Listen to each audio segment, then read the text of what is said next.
commencer, on vous propose de vous faire une sorte de petite historique.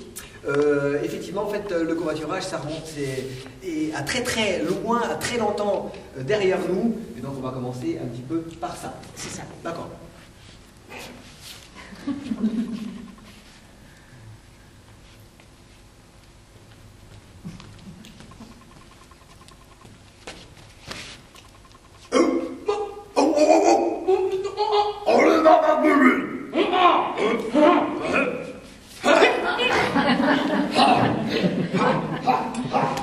Et oui, effectivement, dès l'homme de Cro-Magnon, l'homme a eu besoin des autres hommes et ils se sont comme ça entraidés. Et c'est ce qui a fait que l'histoire, bien sûr, avance. Mais il y a eu des grands changements. Regardons par exemple à l'époque romaine.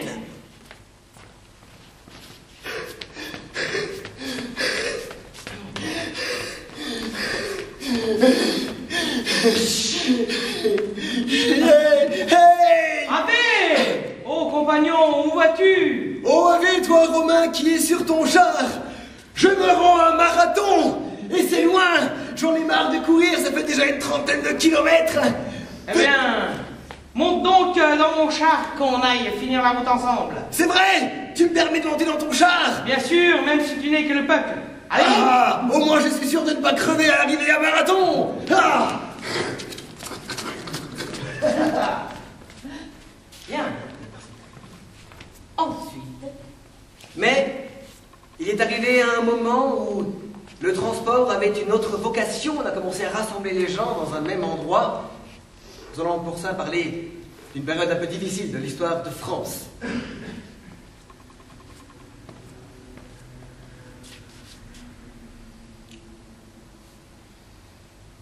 Bonjour mon ami, je cherche à me rendre à un endroit. Oui, je suis camouflée, oui, je suis Marie-Antoinette. Oh, Marie-Antoinette, c'est vous? Oui, oui. Ah, mais justement, le chariot vous attend, il est en bas. Ah ben alors, montons dans le chariot et vous nous amenez où dans ce chariot? Oh, je vous amène sur la grande place. Mais avant, nous allons passer et récupérer quelqu'un d'autre, un certain Louis, n'est-ce pas? Vous le connaissez? Ah, oui, oui. Voilà, allons le chercher, qu'il soit oui. de la partie. Oh, mais vous serez tous de la partie. Ouais, vous allez voir, c'est quelque chose d'incroyable, vous allez en perdre la tête. Oh, si, croyez-moi, croyez-moi. Et tous dans le même fourgon. Et tous dans le même fourgon. On y va. C'est parti. C'était les guillotinés.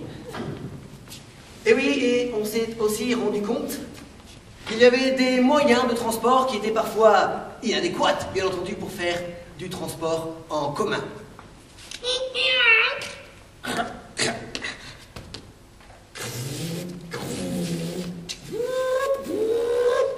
C'était pendant la guerre.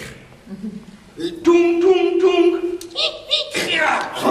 Oui, qu'est-ce que c'est? Oh là, du char. Nous avons besoin d'aller de l'autre côté de la forêt. Pouvez-vous nous transporter? Ah oui, bah c'est-à-dire que je manque un petit peu de place à l'intérieur quand même, hein? Mais nous attendons d'autres compagnons, ils vont arriver. Je monte, je vous rejoins. Oui, bah allez-y, allez-y. Vous voyez, ce n'est pas très pratique, hein? Non, non, c'est pas pratique hein, pour aller de l'autre côté, Non, mais effectivement. au moins, vous voyez, avec ça, on peut tracer à travers la forêt. Nous allons passer la frontière tous ensemble. C'est pas une bonne nouvelle? Ah si, c'est extraordinaire. N'est-ce pas? Mais nous attendons notre ami Schoenberg.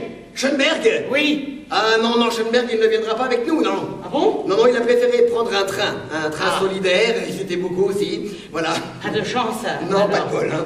Alors, Effectivement. traversons la forêt. Allons-y, par les Ardennes. Non, la vraie communauté, celle qui a commencé à se créer, c'est arrivé avec la vague d'amour qui s'est répandue sur le monde entier dans les années 1970.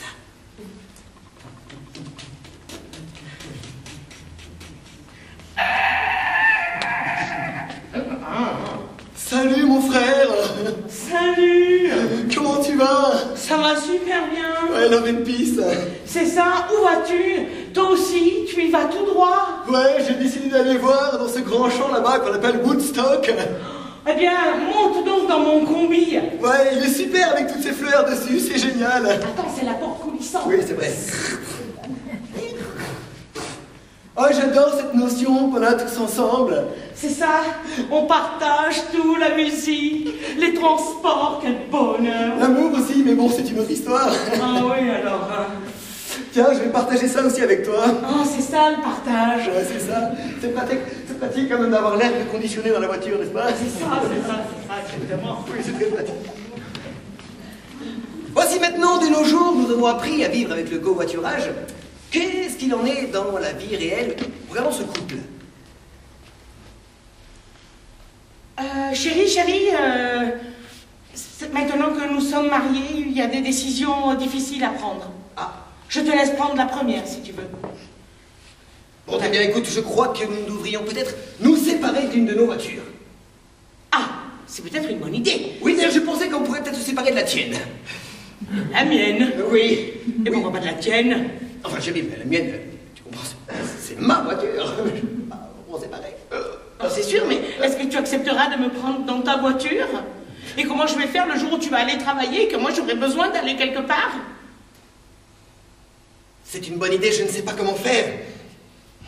Je crois que j'ai une idée. En tapant sur Internet l'autre jour, il y a plein de sites qui facilitent les échanges entre les biens, entre les services. Il y a plein de choses comme ça. Eh bien, quand tu partiras avec ta voiture, moi je ferai appel à un beau chauffeur. Bon, d'accord, très bien, je t'emmènerai là où tu veux, chérie, il n'y a pas de problème. Bon, d'accord. Et enfin, dans le futur, que se passera-t-il? Oui, bonjour, vous pouvez parler. Oui, bonjour, est-ce que je suis bien branché sur la multinationale Éco-Voituron? Oui, bonjour. Qu'est-ce que vous désirez comme service? Eh bien, je voudrais du transport, s'il vous plaît. Oui, bien sûr, géolocalisation par satellite. Tu peux leur dire de rajouter un service self, parce que j'ai super faim, j'aurais jamais le temps de manger avant. Oui, bien sûr. Merci. Est-ce que c'est possible de rajouter un petit plateau repas, s'il vous plaît? Eh oui, absolument. C'est pratique, hein. Alors, moi, je te dis, j'adore cette nouvelle technologie. Enfin, nouvelle. Depuis qu'on y travaille dessus, maintenant ça marche, tu m'étonnes. Moi, je dis, vive le futur. Ah, mais c'est ça. Allez. Alors, rendez-vous, c'est maintenant. Vite. Vite, allons-y.